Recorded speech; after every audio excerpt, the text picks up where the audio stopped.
오늘 우리가 읽은 마태복음 4장 17절 말씀은 예수님께서 사적인 생애를 마무리하시고 공적인 생애를 시작하신다라는 것을 알리는 말씀이라고 할 수 있습니다.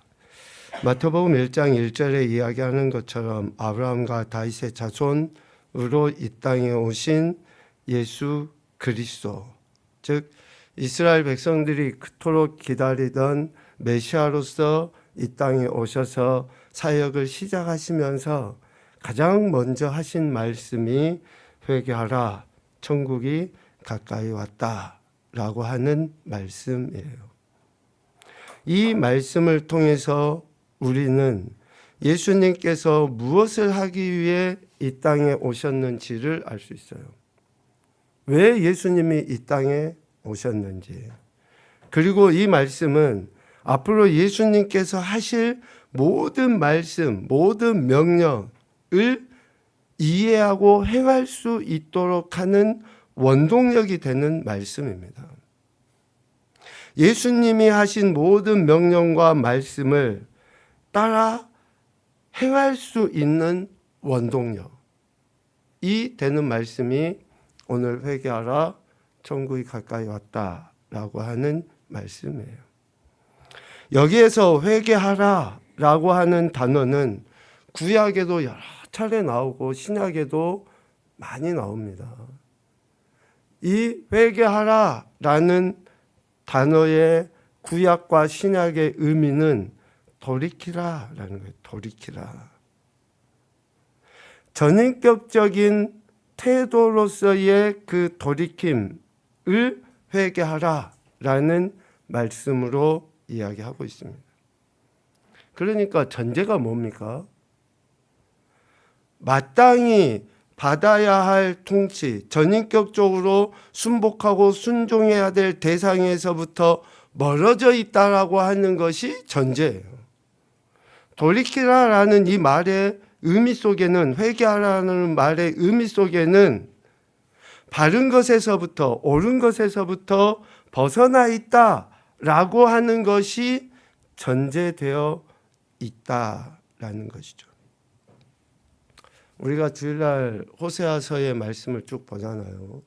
그 호세아서의 말씀, 그리고 구약에 하나님께서 보내신 선지자들의 메시지의 핵심이 뭡니까? 돌이켜라, 돌아와라. 호세아 12장 6절의 말씀을 우리 한번 읽어봅시다.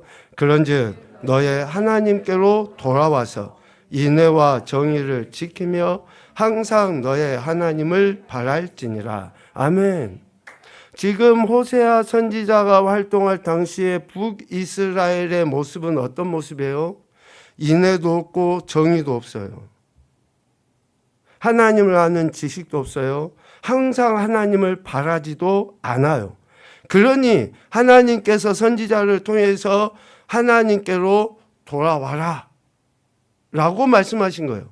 돌아와라 라고 하는 그 말씀의 의미는 인애, 정의를 지켜야 한다, 하나님을 알아야 한다, 항상 하나님을 바라야 한다 라는 것이 깔려져 있다라는 것이죠. 그러면 하나님께로 돌아서지 않는 것, 하나님께로 향하지 않는 것, 아니면 하나님이 아닌 다른 것으로 향해져 가는 것에서 왜 하나님이 돌아서라 하는가?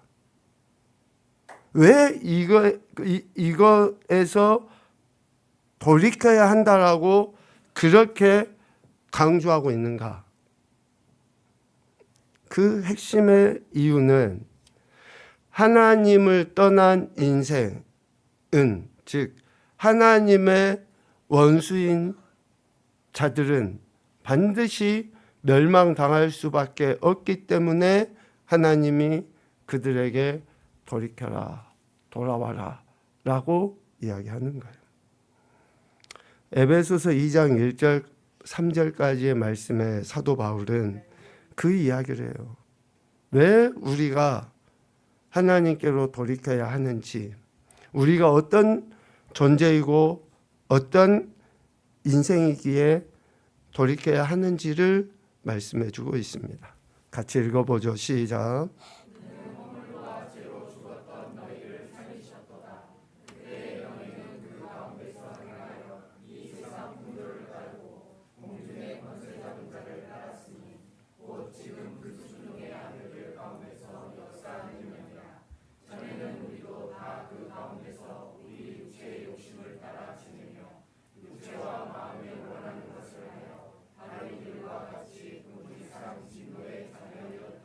아멘. 2절에 보면 그때에 너희는 그 가운데서 행하여 이 세상 풍조를 따르고 공중의 권세 잡은 자들을 따랐다. 곧 불순종의 아들들 가운데서 역사하는 영 사탄을 따르는 존재였다 라고 이야기해요. 그러한 존재에서 이제는 돌아서서 하나님을 따르는, 하나님의 통치하신 가운데 거하는 인생이 되어야 한다라는 것을 이야기하는 거죠. 그러니까 우리가 하나님을 따르지 아니하는 것이 왜 죄가 되냐라고 이야기를 하며, 우리는 우리가 육체와 우리의 마음이 원하는 대로 하는 본질상 진노의 자녀, 즉 결국 멸망당할 수밖에 없는 존재이기 때문에 거기에서 돌아서야 한다 라는 것을 이야기하십니다. 예수님은 이렇게 공적 생애를 시작하시면서 가장 먼저 회개하라 라고 명령하신 거예요. 하나님의 통치를 거부하고 공중의 권세 잡은 자의 통치를 받아 살아가던 것에서 돌아서야 한다라고 가르치신 것이죠. 다시 이야기하면 교만한 인생이 겸손한 인생이 되어서 하나님을 경외할 뿐 아니라 하나님의 통치 가운데 살아야 한다라는 것을 가르치시는 거예요. 우리의 생각하고 또 세상이 바라는 거하고 부딪히다 보면 어때요? 우리는 하나님이 기대하시는 것보다 세상이, 하나님이 기대하시는 것보다 내 생각에, 거기에 훨씬 쉽게 반응을 보입니다. 그래서 예수님은 이러한 공적 생애를 시작하시면서 그들이 진정 하나님의 택함받은 백성으로서 그의 합당한 삶을 살아가도록 하기 위하여, 즉 공중의 권세 잡은 자의 다스림 가운데가 아니라 하나님의 통치 아래 살도록 하기 위하여 회개하라 라고 말씀하신 것이죠. 축복합니다. 여러분, 분명한 태도를 취하셔야지 돼요. 분명하게. 내가 하나님의 자녀요 백성이라고 하는 이 그리스도인됨의 태도를 취하는 것이 얼마나 우리에게 유익인지 오늘 말씀을 통해서 우리에게 가르쳐 주시는데 한번 보도록 합시다. 겸손은 즉 우리가 공중의 권세 잡은 자의 통치 다스림 가운데서 벗어나서 하나님의 다스림 가운데 들어가는 이러한 태도는 철저하게 그분의 말씀에 대한 태도라는 것을 의미해요. 그분의 말씀에 대해 우리가 바른 태도를 보일 때에 진정한 겸손함으로, 즉 회개한 돌이킨 인생의 삶을 살아갈 수 있어요. 그래서 우리는 하나님을 경외함으로 그분의 말씀에 귀를 기울여 듣고 순종하는 태도를 취해야 되는데, 여기서 경외한다라고 하는 단어의 의미가 그래요. 우리는 흔히 두려워하다, 공경하는 마음으로 두려워하다 이런 표현을 쓰는데, 이 보스라는 헬라어 단어의 의미는 부적절하다고 느껴서 물러서다 라는 의미가 있어요. 부적절하다고 느껴서 물러서다. 그러니까 공중의 권세 잡은 자의 통치, 우리 인간이 가지고 있는 죄의 본성인 마음과 육체가 원하는 대로 하고자 하는 것을 부적절하다고 느껴서 그것을 거부하는 것이 뭐예요? 경외하는 거예요. 경외하는 거예요. 그러니까 경외하는 것은 단순한 감정 정도의 문제가 아니라 삶의 태도로서의 표현이라는 것을 이야기해요. 육체가 마음이 원하는 대로 하면 쉽죠. 불편한 게 없어요. 그런데 육체나 마음이 원하는 대로 하여 공중의 권세 잡은 자의 통치를 받고 본질상 진노의 자녀로 살아가는 것이 옳지 않기 때문에 하나님은 말씀을 통하여 저들이 하나님을 경외하기를 기대하시는 거예요. 하나님을 경외하기를 기대하셔요. 그러니까 그 경외는 부적절하다고 느껴서 그것을 거부하고 물러서는 거예요. 옳지 않은 것에 대해. 얼마나 우리가 하나님을 경외하고 있는가라고 하는 것은 내가 하나님이 싫어하는 것을 얼마나 멀리하고 있는가라는 것을 통해서 알 수 있어요. 하나님을 경외한다고 이야기하는데 하나님이 싫어하시는 것을, 미워하시는 것을 아무런 거리낌 없이 행한다. 이것은 경외하는 게 아니에요. 말로는 경외한다고 이야기하죠. 그런데 하나님이 싫어하시는 것을 싫어하지 않아. 부적절하다고 느끼지도 않아. 되려 그것들을 하는 것에 있어서 꺼리낌이 없어. 이것은 경외함이 아닌 거죠. 그래서 잠언에서 이야기하는 것처럼 여호와를 경외하는 것이 지혜의 근본이다라고 이야기했잖아요. 그러니까 우리가 겸손히 하나님을 경외할 때에 하나님의 말씀이 우리 삶의 원리가 되도록 우리는 노력하고 헌신할 수 있게 돼요. 하나님을 경외할 때에 그 하나님의 말씀에 대한 태도를 바르게 하기 위하여. 여러분, 인간관계도 생각해 보시면 알아요. 부모나 자녀 간의 관계, 또 직장 상사하고 부하 직원과의 그런 관계들, 얼마나 권위자에 대해 이러한 존중이 있는지는 그가 권위자의 말에 대한 태도로서 알 수 있어요. 권위자의 말에 대한 태도가 제대로 되지 아니었다라고 하면 앞에서는 굽신굽신해도 어때요? 그는 진짜로 권위자를 존중하는 거나 경외하는 것이 아니에요. 우리가 겸손히 하나님을 경외할 때 하나님의 말씀이 내 삶의 원리가 되도록 그렇게 날마다 힘쓰게 되어 있습니다. 성경이 뭐라고 이야기하시는지, 하나님이 지금 내게 무엇을 말씀하고자 하시는지 말씀을 읽게 되어 있어요. 더 나아가서 그 말씀을 생각하게 되어 있어요. 그 말씀이 지금 내 삶에 어떤 모습으로 내가 살아가기를 기대하는지 거기에 관심을 두게 돼 있어요. 언젠가도 이야기 드렸죠. 예수 그리스도를 믿는 우리들은 계시, 의존, 사색을 해야 돼요. 계시는 뭡니까? 열어서 보여주는 거예요. 열어서 보여주는 거예요. 그래서 열어서 보여주신 그것을 의존해서 생각하는 그러한 삶을 예수 그리스도를 믿는 자들은 살아가야 돼요. 다시 이야기하면 성령 하나님께서 우리에게 임하셔서 그분이 하시는 것에 가장 기본인 것에 우리의 마음을 두게 되는 거예요. 요한복음 14장 26절 말씀입니다. 보혜사 곧 아버지께서 내 이름으로 보내실 성령, 그가 너희에게 모든 것을 가르치고 내가 너희에게 말한 모든 것을 생각나게 하실 것이다 라고 말씀하셔요. 성령 하나님이 우리 가운데 임하셔서 우리 가운데 오셔서 저와 여러분 안에 성령님이 계시다고 하는데 그 성령 하나님이 하신 첫 번째 일이 뭐예요? 예수님의 말씀, 명령을 가르쳐 주시고 생각나게 하시는 것이 성령 하나님의 첫 번째 일이에요. 그러니까 성령 하나님이 우리 안에 계신다라고 할 때에 우리의 반응은 어떻게 나타나야 됩니까? 그분이 지금 내게 뭐라고 말씀하시지? 내 어두운 눈을 가리고 있는 내 눈을 열어서 무엇을 지금 보여주고 계시지?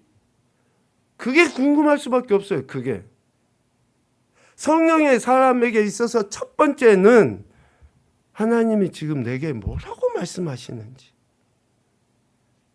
말씀으로 온 우주 만물을 창조하신 그분이 육신의 몸을 입고 이 땅에 오셨다가 다시 말씀으로 존재하시는데, 그분을 내가 주인이라고 고백하고 구원자라고 고백하는데 그분이 지금 내게 무엇이라고 말씀하시는지가 궁금해지는 사람이 성령의 사람이에요.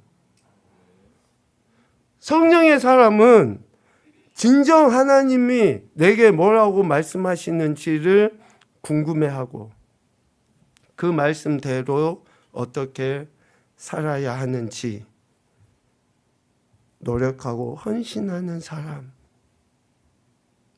것을 이야기합니다. 그래서 겸손한 사람의 가장 대표적인 특징은 뭐냐? 하나님의 말씀 앞에 마음을 두는 거고, 하나님의 말씀이 지금 내게 뭐라고 이야기하시는지, 직장 상사가 지금 내게 뭐라고 이야기하고 있는지, 부모님이 내게 뭐라고 말씀하시는지를 마음에 두는 자가 겸손한 자라는 것입니다. 그러니까 우리가 예수님을 믿는다고 하는 것은 내가 얼마나 내 삶의 현장에서 그분이 나의 주인이시고 그분이 내게 지금 뭐라고 말씀하시는지를 통해서 그 믿음을 증명하는 거예요. 그 믿음을. 그래서 진정한 회개나 또 진정한 겸손은 하나님의 말씀에 대한 태도, 즉 묵상하는 것에서부터 시작이 돼요. 여러분, 하나님의 말씀을 많이 읽으시고 깊이 생각하셔야지 돼요. 그래야지만이 여러분들에게 하나님이 말씀하시는 것을 듣고 그 말씀하시는 대로 삶을 살아서 실수나 실패를 덜해요. 이스라엘 백성들 하나님이, 우리는 죽었다 깨어나도 어쩌면 경험할 수 없는 엄청난 기적을 경험해서 애굽에서 건짐받았잖아요.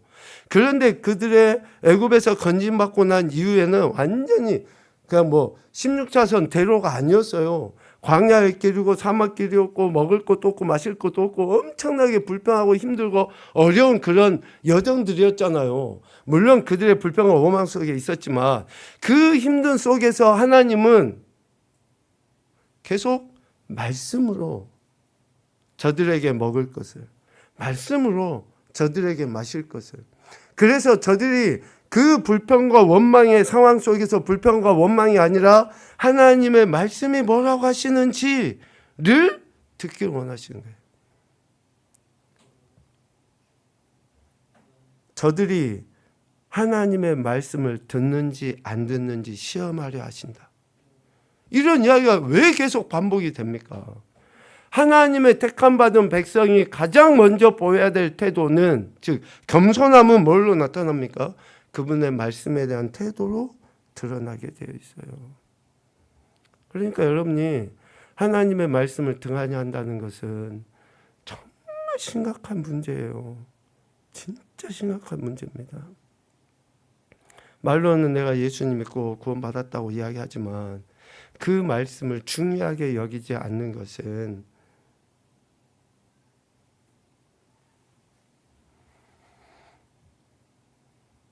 그래서 그 말씀을 우리가 듣고 또 읽고 지켜 행하기 위한 삶의 태도를 보이는가, 이것이 중요하기에 예수님께서는 공생애를 시작하시면서 지금까지 하나님의 말씀을 듣지 아니함으로 인해서 나라가 멸망하고 그 힘들고 어려운 고통을 당했던 것에서 돌이켜라, 회개하라 라고 공생애를 시작하시면서 사랑하는 무리들에게, 제자들에게 이 말씀을 하신 것입니다.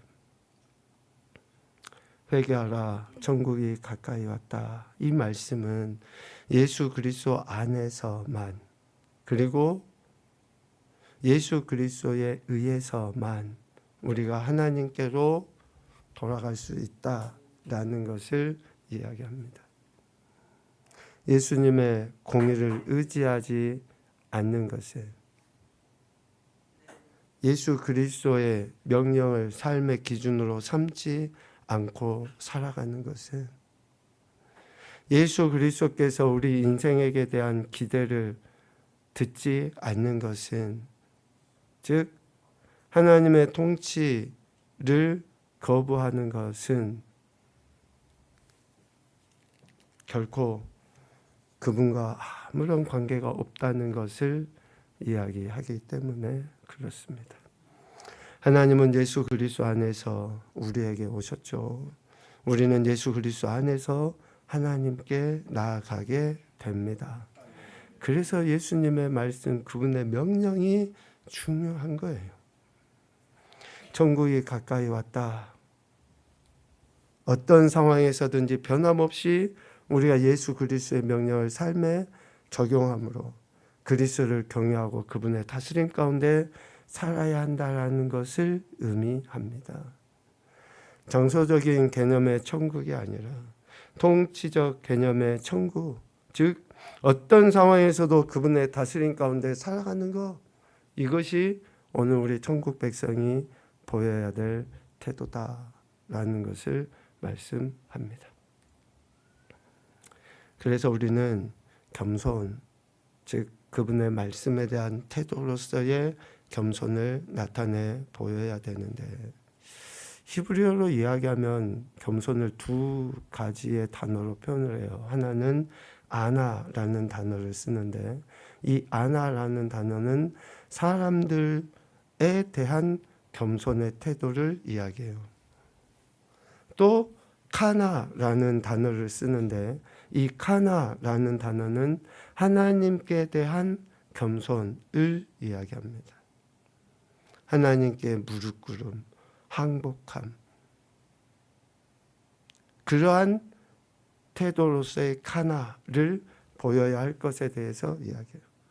그러니까 성경에서는 실질적으로 우리 인생이 하나님과 사람들에 대한 겸손의 태도를 보여야 한다라고 분명하게 가르쳐 주셔요. 하나님이 세우신 권위 질서 안에서의 그 겸손, 하나님께 대한 그 겸손, 왜 그 겸손함이 있어야 하는지는 마지막에 이야기해 보도록 하죠. 그렇게 우리는 하나님과 사람 앞에 겸손함을 보여야 돼요. 왜 겸손함을 보여야 되느냐? 이 겸손함이 모든 태도의 시작이기 때문에 그래요. 시작이기 때문에. 우리 옆 사람과 인사 한번 해봅시다. 사랑 축복합니다. 사랑 축복합니다.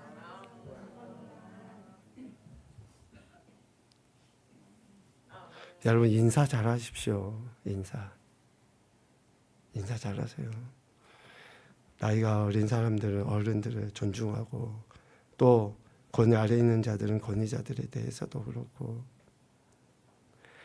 겸손은 모든 태도의 시작이에요. 겸손함이 없는데 어떻게 온유함이 있을 수 있어요? 겸손함이 없는데 어떻게 기쁨이 있을 수 있어요? 인사만 잘해도 반은 먹고 들어가요. 반은. 얼마나 우리가 하나님과 사람 앞에 그 겸손함을, 즉 온유하고 기쁨의 이런 태도들을 나타내 보이느냐에 의해서 우리는 평가받게 돼 있어요. 평가받게 돼 있어요.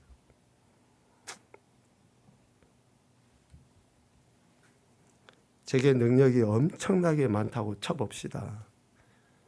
막 어떤 병든 자도 고치기도 하고, 귀신도 쫓아내고, 막 여기서 후 했는데 저쪽에서 팍 뒤로 넘어져 버리기도 하고. 요즘 막 드라마 같은 거 이렇게 좀 짤로 보면 그런 막 초월적인 뭐 그런 내용들이 많더라고요. 여기서 후 했는데 사람 쭉 날아가고 저기 툭 떨어져 버려요. 그런 능력이 제게 있다고 해봅시다. 그런데 제가 목에 완전 힘을 빳빳하게 주고 이렇게 다니면서 저는 평소에 팔자 걸음도 걷지도 않지만 뒤쯤 지고 팔자로 이렇게 걸으면서 한다고 생각을 해보세요. 어떤 목사님이 큰 집회를 이렇게 가셨는데 그분이 많은 사람들이 추종도 하고 뭐 변질됐네 어쩌네 이런 이야기도 많이 하지만 그 집회하는 장소는 우리처럼 이렇게 신발을 신는 곳이 아니에요. 신발을 벗고 들어가는 엄청난 그 대강당이거든요. 딱 그 목사님과 수행하는 뭐 비서들이 이렇게 쭉 들어오는데 비서가 슬리퍼를 그 목사님 발 앞에 딱 이렇게 놓더라고요. 그런데 그 목사님이 어떻게 했을까요? 딱 신발을 벗고 슬리퍼를 신으면 얼마나 좋을까요? 그런데 슬리퍼를 딱 비서가 놔주니까 발로 이렇게 치고 구두를 신고 그 안을 쪼벅쪼벅 그냥 들어가더라고요. 다른 사람은 다 슬리퍼를 그러니까 신발도 벗고 슬리퍼도 못 신는 사람도 있고 그냥 이제 해서 찬양하고 있는데 구두발로 그냥 딱 들어가요. 제가 그 모습이 뉴스에서 봤던 장면하고 오버랩이 되면서 야 누구하고 오버랩이 된 줄 아십니까? 북한의 그 최고 지도자라고 하는 그 사람이 살림집이라고 그러잖아요. 새 살림집 같은데 이렇게 해서 이제 순시를 나간 거예요. 비서들하고 같이. 근데 남의 살림집 새 집에 까만 구두 신고 들어가가지고 사람들은 다 신발 벗고 있는데 그 뉴스 그 장면하고 그 목사님하고 모습이 딱 오버랩 되면서 제 마음이 엄청 불편하더라고요. 아니 귀신을 쫓아내는 능력이 있으면 뭐예요? 병든 자를 고치는 능력이 있으면 뭐하냐고요. 그렇게 뻣뻣하게 가지고 그렇게 다른 사람 위에 군림하듯이 남들은 다 신발 벗고 하는데 슬리퍼를 앞에 놔줘도 발로 툭툭 차버리면서 자기는 구두발로 거기를 쪼벅쪼벅 돌아다니고 하며 제가 여러분 집에 구두 신고 들어가면 여러분들 아이고 우리 목사님 하면서 맞아주실 거예요?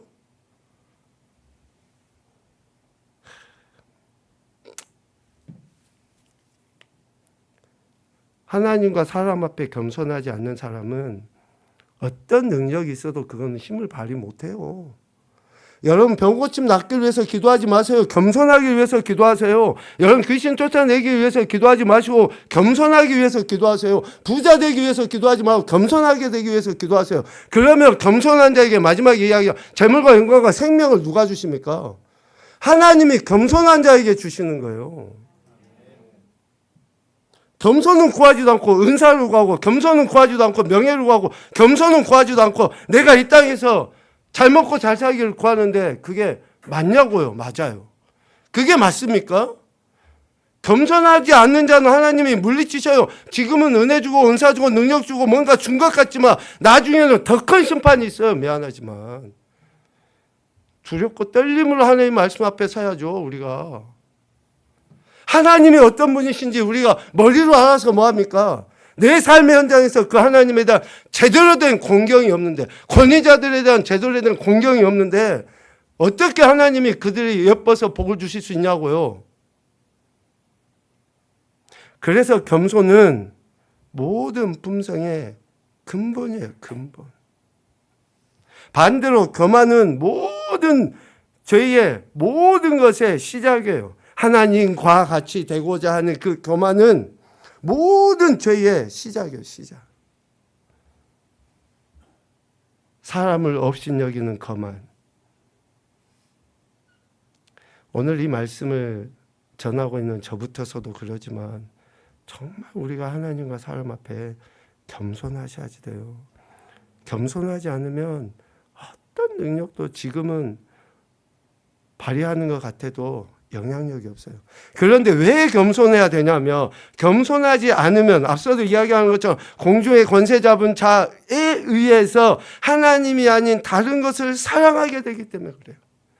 자기 자신을 이기적으로 사랑한다든지 쾌락을 사랑한다든지 돈을 사랑한다든지 마지막 시대에 나타나는 그러한 징조들의 핵심이 뭡니까? 겸손하지 않기 때문에 즉 거만하기 때문에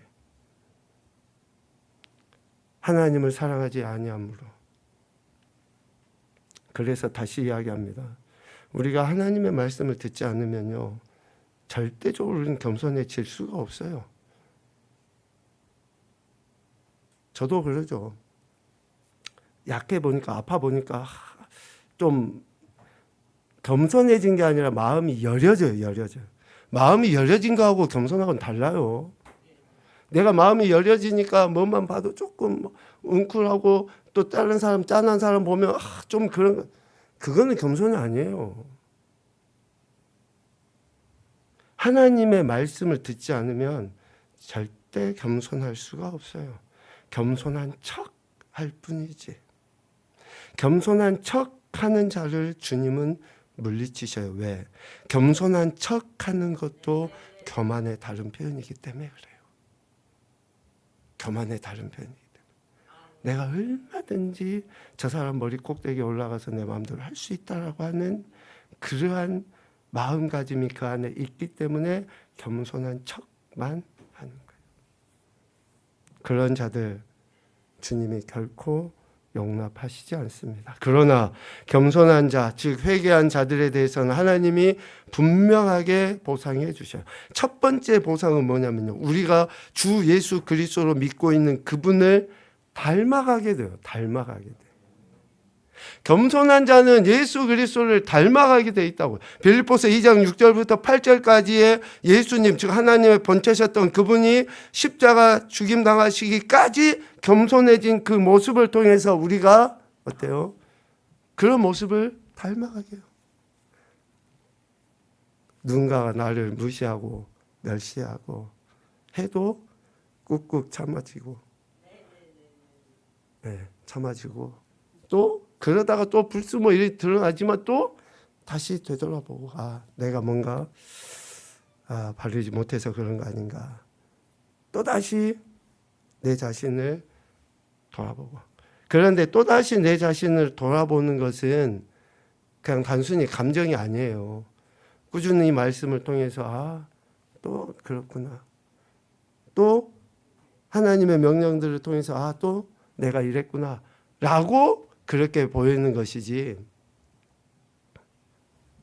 첫 번째는 예수 그리스도를 닮아가는 것이 겸손의 보상이고요. 두 번째는 잠언 22장 4절입니다. 같이 보죠. 시작.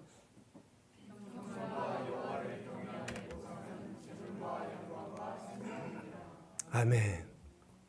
우리가 좋아하는 단어 다 나왔죠. 재물, 영광, 생명. 겸손의 보상이에요. 겸손의 보상. 그러니까 재물 얻기 원하시면 겸손해지면 돼요. 명예 얻기 원하고 진정한 생명 얻기 원하시면 겸손해지면 돼요. 우리나라 속담이 참 좋긴 하지만, 또 성경에서도 그런 말씀들 하지만, 미운 놈 떡 하나 더 준다고 하니까 떡 먹고 싶어서 미운 짓거리 계속 하면 안 돼요. 그게 아니에요. 그게. 우리는 그렇게 하는 게 아니고, 하나님이 우리에게 약속하신 말씀, 그 하신 명령에 마음을 두면 우리 삶에 필요한 거, 또 우리가 구하지 않았는데도 쌀이 이렇게 조금밖에 없었어요. 이제 여보 이게 마지막 쌀인데 이러고 나서 그냥 지나갔어요. 그런데 우리 교회도 안 다니시는 어떤 권사님이 제가 교육을 한 4, 5년 된 것 같아요. 오랜만에 전화하셨길래 제가 좀 마음이 찜해서 전화를 안 받았어요. 그 문자로 이렇게 권사님 제가 다음에 연락드리겠습니다. 어떤 문자인데 바로 문자가 온 거예요. 목사님 쌀 사서 드세요? 당연히 쌀 사서 먹죠. 예, 사서 먹습니다. 했거든요. 그런데 1시간 뒤에 1층에다가 쌀 그 10kg짜리 하나 갖다 놓고 가셨어요. 쌀이 없더라고. 제 아내하고 여보 우리 이거 쌀 떨어지는데, 이제 그걸 가는데 쌀 갖다 놓고 가셨어요. 봐봐, 놀라지도 않잖아요. 엄청난 기적인데. 제가 그 권사님한테 쌀을 달라고 이야기했어요. 쌀이 필요하다고 이야기했어요. 제가 그분께 전화가 왔는데도 전화를 안 받았는데 그분이 그렇게 쌀을 갖다 놓고 가셔. 봐봐요. 엄청난 이거는 기적이에요, 기적. 그런데 여러분, 이런 기적은 별로 기적으로 여기지도 않잖아요. 우리가 하나님을 경외하면 우리 삶에 일용할 양식을 구하는 것처럼 하나님이 우리 삶을 아시잖아요. 하나님이 우리 삶을 아시는데 그 우리의 삶에 필요한 거 안 채우시겠습니까? 그러니까 중요한 것이 무엇인지를 우리가 분명하게 알아줘. 여호와를 경외하고 그 말씀을 듣고 지켜 행하는 그런 겸손함이 있을 때에 하나님께서는 저와 여러분의 삶에 필요한 것을 채우시고 공급해 주신 줄로 믿습니다. 그래서 우리가 겸손해야 돼요. 그래서 우리가 세상이 아닌 하나님을 향해야 되고 하나님의 통치하심 가운데 굴복하는 이러한 자세를 취해야 되는 거예요. 그러한 겸손함이 있을 때에 하나님께서는 소위 우리가 예수님을 닮아가는 삶을 살게 하실 뿐만 아니라 우리 삶에 필요한 것들을 채우시고 공급해 주시죠. 야고보 사도를 통해서 분명히 말씀하십니다. 교만한 자를 물리치시고 겸손한 자에게 은혜를 주신다라고 주님은 우리에게 말씀하시고 가르쳐 주시고 있어요. 여러분들도 교만한 자 싫어하시잖아요. 뭐 뻣뻣하게 세우고 하는 그런 사람 여러분도 싫어하시잖아요. 근데 하나님은 아이고 내 새끼 하고 좋아하실까요? 하나님도 싫어해요. 하나님도. 그러니까 우리가 하나님과 사람 앞에 제대로 된 인정을 받기 위해서는 이런 겸손함, 하나님의 통치하심 가운데 굴복하는 이런 태도를 보여야 한다라는 것이죠. 회개하는 삶, 겸손히 우리 자신을 낮추는 삶, 하나님과 화목하고 또 사람과 화목함을 이루는 이 겸손한 삶을 살아갈 때에 우리 영혼에게 하나님께로부터 오는 참된 위로와 평안과 칭찬이 넘쳐나게 될 줄로 믿습니다.